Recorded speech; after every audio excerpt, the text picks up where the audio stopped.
Hey friends, இந்த வீடியோவில் நம்ம எதை பற்றி பார்க்க போகிறோம்னா, இந்த வாக்காளர் கணக்கீட்டு படிவம் இது வரைக்கும் ஃபில் பண்ணவங்க அல்லது இதுக்கப்புறம் தான் நான் ஃபில் பண்ண போகிறேன் அப்படின்னீங்கன்னா கண்டிப்பாக இந்த 5 முக்கியமான தகவலை தெரிஞ்சுக்கோங்க. முடிஞ்சவரைக்கும் நிறைய பேருக்கு ஷேர் பண்ணிவிடுங்க. முதலாவதாக இந்த எனிமரேஷன் ஃபார்ம் ஃபில் பண்ணதுக்கப்புறமா பூத் லெவல் ஆஃபீஸர்கிட்ட இருந்து கட்டாயமாக நம்ம இந்த ஒரு டாக்குமெண்ட் வாங்கி வச்சுக்கணும் அப்படிங்கிறத சொல்கிறாங்க. இங்கே பாருங்கள், வாக்குச்சாவடி நிலை அலுவலர்கள் அதாவது பூத் லெவல் ஆஃபீஸர் நிரப்பிய கணக்கீட்டு படிவத்தை சேகரித்து அதன் ஒரு நகலில் படிவத்தை பெற்றுக்கொண்டதற்கான ஒப்புகை வழங்குவார். அதை வாக்காளர் தன்னிடமே வைத்து கொள்ளலாம். இது எதுக்காக அப்படின்னு பார்த்தீங்கன்னா, இன்கேஸ் உங்களுடைய பெயர் அந்த டிராஃப்ட் வாட்டர் லிஸ்ட்டில் வரல அப்படிங்கிற பட்சத்தில் நீங்கள் இந்த ஸ்லிப்பை காமிக்கணும். இந்த ஸ்லிப் அப்படிங்கிறது என்னென்னா, இப்போ ஒரு வாக்காளருக்கு 2 எனிமரேஷன் ஃபார்ம் கொடுப்பாங்க. 2 ஃபார்மும் நம்ம ஃபில் பண்ணி நம்மளுடைய கையெழுத்து போட்டுடணும். அதில் ஒரு ஃபார்மில் பார்த்திங்கன்னா பூத் லெவல் ஆஃபீஸர் அவருடைய கையெழுத்தை போட்டு இந்த மாதிரி ரிசீவ்டு அப்படின்னு போட்டு கையெழுத்தை போட்டு கொடுப்பாரு. அந்த ஃபார்மை நம்ம வாங்கி வச்சுக்கணும். பின்னாடி உங்களுடைய பெயர் அந்த பட்டியலில் வாக்காளர் பட்டியல் வரல அப்படின்னா இந்த ஃபார்ம் எவிடென்ஸாக காமிச்சு நான் ஏற்கனவே டேட்டாலாம் கொடுத்துட்டேன், இருந்தாலும் என்னுடைய பெயர் வரல அப்படிங்கிறத ப்ரூஃபாக வச்சுக்கிறதுக்காக தான் இந்த ஒரு ஸ்லிப் அப்படிங்கிறத சொல்லப்படுது. ரெண்டாவதாக இப்போது நான் வேறு ஒரு முகவரியில் இருக்கேன், வேறு ஒரு அட்ரஸில் இருக்கேன். இந்த சமயத்தில் நான் அட்ரஸ் கரெக்ஷன் பண்ணலாமா அப்படிங்கிறதுக்கான சந்தேகத்தை விளக்கம் கொடுத்துருக்காங்க.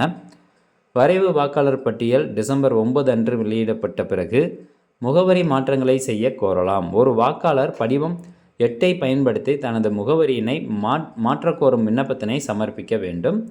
இதற்கான கால அவகாசம் 9/12/2025 முதல் 8/1/2020 வரையிலான உரிமை கோரல்கள் மற்றும் ஆட்சேபனைகள் காலத்தில் அப்படிவங்கள் பரிசீலனை செய்யப்பட்டு அதன் அடிப்படையில் இந்த மாற்றங்கள் இறுதி வாக்காளர் பட்டியலில் வெளியிடப்படும் அப்படின்னு சொல்கிறாங்க. அதாவது இப்போ நீங்கள் வெளியூரில் இருக்கீங்க அல்லது பெர்மனெண்ட்டாகவே ஷிஃப்ட் ஆகிட்டீங்க, உங்களுடைய ஓட்டர் ஐடி கார்டில் இருக்கக்கூடிய அட்ரஸ் பழைய அட்ரஸாக இருக்குது அப்படின்னா புது அட்ரஸ் மாற்றலாம். அது இந்த எனிமரேஷன் ஃபார்மில் நீங்கள் ஃபில் பண்ணி கொடுக்குறீங்களா அந்த சமயத்தில் மாற்ற முடியாது. அதுக்கான ஒரு டைம்லைன் கொடுத்துருக்காங்க. டிசம்பர் 9லேருந்து ஜனவரி 8க்குள்ளார நீங்கள் அட்ரஸ் கரெக்ஷனுக்கு ஆன்லைன் மூலமாக அப்ளை பண்ணலாம் அல்லது பூத் லெவல் ஆஃபீஸர் மூலமாகவும் அப்ளை பண்ணலாம். நீங்கள் அப்ளை பண்ணிங்க அப்படின்னா ஃபைனல் ஓட்டர்ஸ் லிஸ்ட்டில் உங்களுடைய அட்ரஸ் எல்லாமே அப்டேட் ஆகி அந்த பர்டிகுலர் தொகுதியில் நீங்கள் ஓட்டு போட்டுக்கலாம் அப்படிங்கிறது தான் சொல்கிறாங்க. ஓகே, அடுத்ததாக இந்த வாக்காளர் படிவத்தில் கரெக்ஷன் பண்ணால் இந்த எனிமரேஷன் ஃபார்ம் நான் ஃபில் பண்ணேன், பட் ஒரு சில டேட்டா நான் தப்பாக ஃபில் பண்ணிட்டேன், அதை நான் திருத்தணும்னு நினைக்கிறேன். அப்போ புது ஃபார்ம் நம்ம வாங்கிக்கலாமா அல்லது ஏற்கனவே இருக்கக்கூடிய ஃபார்மில் நான் திருத்திக்கலாமா அல்லது அந்த ஏற்கனவே இருக்கக்கூடிய நான் ஃபில் பண்ண ஃபார்மில் திருத்தம் பண்ணால் என்னுடைய அந்த எனிமரேஷன் ஃபார்ம் ரிஜெக்ட் ஆகுமா அப்படிங்கிற சந்தேகம் பார்த்திங்கன்னா நிறைய பேர்த்துக்கு இருக்குது. அதுக்கான விளக்கமும் தெளிவாக கொடுத்துட்டாங்க. கணக்கீட்டு படிவத்தில் பிழை ஏற்பட்டால் திருத்தலாமா அல்லது புதிய படிவத்தை பெற வேண்டுமா? புதிய படிவம் வழங்குவதற்கு வழிவகை இல்லை அப்படின்னு சொல்லிட்டாங்க. எனினும் அவர் பெற்ற கணக்கீட்டு படிவத்தில் ஏதேனும் திருத்தம் செய்ய வேண்டியிருந்தால் தெளிவாக திருத்தம் செய்து வாக்குச்சாவடி நிலை அலுவலரிடம் சமர்ப்பிக்க வேண்டும். இன்கேஸ் ஒரு டேட்டா நீங்கள் தப்பாக ஃபில் பண்ணிட்டீங்க, உதாரணத்துக்கு உங்களுடைய பெயர்லேயே தப்பாக ஃபில் பண்ணிட்டீங்க அல்லது ஆதார் கார்டு நம்பர் தப்பாக ஃபில் பண்ணிட்டீங்க அப்படின்னா அதை நீங்கள் தெளிவாக மறுபடியும் கரெக்ஷன் பண்ணணும். ஒன்று ஒரு ஸ்ட்ரைக் லைன் அடிச்சிருங்க, அந்த ஃபில் பண்ணதை நேராக ஒரு கோடை போட்டு அடிச்சுட்டு பக்கத்துலேயே தெளிவாக எழுதிருங்க அப்படிங்கிறத அதில் சொல்கிறாங்க. இன்கேஸ் நீங்கள் தவறுதலாக ஃபில் பண்ணி அந்த ஃபார்ம் அப்படியே சப்மிட் பண்ணிட்டீங்க அப்படின்னா உங்களுடைய இது ரிஜெக்ட் ஆகாது. அதுக்காக தான் 2 டேட்டா கேட்டிருக்காங்க. ஒன்று உங்களுடைய டீட்டெயில்ஸ், அதுக்கப்புறம் உங்கள் ரிலேட்டிவ்னுடைய டீட்டெயில்ஸ் கேட்குறாங்க. உறவினர்களுடைய விவரம் கேட்குறதுனால உங்களுடைய விண்ணப்பம் ரிஜெக்ட் ஆகாது. அடுத்ததாக இன்கேஸ் நான் அந்த எனிமரேஷன் ஃபார்ம் வாங்கிட்டேன், பட் ஆனால் நான் சப்மிட் பண்ணலைன்னா என்ன ஆகும் அப்படிங்கிறதுக்கான ஒரு விளக்கம் பாருங்கள். தெளிவாக 22வது சீரியல் நம்பரில் கொடுத்துருக்குறாங்க.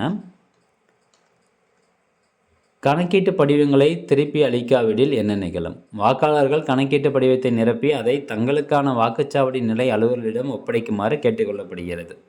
பட் கணக்கீட்டு படிவங்களை திருப்பி அளிக்காத வாக்காளர்களை பொறுத்த மட்டில் வாக்குச்சாவடி நிலை அலுவலர் அருகிலுள்ள வாக்காளரிடம் விசாரணை நடத்தி அங்கு அவ்வாக்காளரின் இருப்பு குறித்தும் இறந்தவர் அல்லது இடம்பெயர்ந்தவர் அல்லது இரட்டை பதிவு என்பது போன்ற விவரங்களை கண்டறிவார். ஸோ நீங்கள் எனிமரேஷன் ஃபார்ம் கொடுக்கல அப்படிங்கிற பட்சத்தில் பூத் லெவல் ஆஃபீஸர் மறுபடியும் உங்களுடைய அட்ரஸ்க்கு வருவார். இன்கேஸ் நீங்கள் அட்ரஸில் வீட்டில் இல்லை அன்றைக்கி அவர் வரப்போ அப்படின்னா பக்கத்து வீட்டில் இருக்காங்க பார்த்தீங்களா, ஸோ அவங்கக்கிட்ட விவரத்தை கேட்டு தெரிஞ்சுக்குவார். இந்த மாதிரி இந்த நபர் இந்த முகவரியில் இருக்கிறாங்களா அப்படிங்கிறத கேட்டு தெரிஞ்சுக்குவார். இன்கேஸ் இல்லை அப்படிங்கிற பட்சத்தில், இல்லை இறந்துட்டாங்க அப்படிங்கிற அவங்க இன்ஃபர்மேஷன் கொடுக்குறாங்க, எந்த மாதிரி இன்ஃபர்மேஷன் கொடுக்குறாங்களோ அதை ரிமார்க்ஸில் போட்டு உங்களுடைய பெயர் வந்து பட்டியலிருந்து நீக்கிடுவாங்க அப்படிங்கிறது தான் அதில் சொல்லப்படுது. இடம்பெயர்ந்தவர் அல்லது அட்ரஸ் வந்து மாற்றிட்டு போயிட்டார் அல்லது இரட்டை பதிவு அப்படிங்கிற காரணத்தை வந்து அதில் மென்ஷன் பண்ணிடுவார். அதுக்கப்புறமா இந்த இஆர்ஓ இருக்காங்க பார்த்தீங்களா, எலக்ட்ரல் ரோல் ஆஃபீஸர், அவங்க உங்களுடைய பெயரை பட்டியலில் கொண்டு வரணுமா வேண்டாமா அப்படிங்கிறதுக்கான டெசிஷன் வந்து எடுப்பாங்க. இதை வந்து தெரிஞ்சுக்கணும். எல்லோரும் அந்த ஃபார்மை சப்மிட் பண்ணிடுங்க அல்லது ஆன்லைன் மூலமாக கூட சப்மிட் பண்ணுங்கள். நேரடியாக அந்த ஃபார்ம் எப்படி ஃபில் பண்ணுறது, ஆன்லைன் மூலமாக எப்படி ஃபில் பண்ணுறதுன்னு தனித்தனியாக நம்ம சேனலில் வீடியோ இருக்குது. அந்த வீடியோக்கான லிங்க்கில் டிஸ்கிரிப்ஷனில் இருக்குது, அதை பார்த்து நீங்கள் ஃபில் பண்ணிக்கோங்க.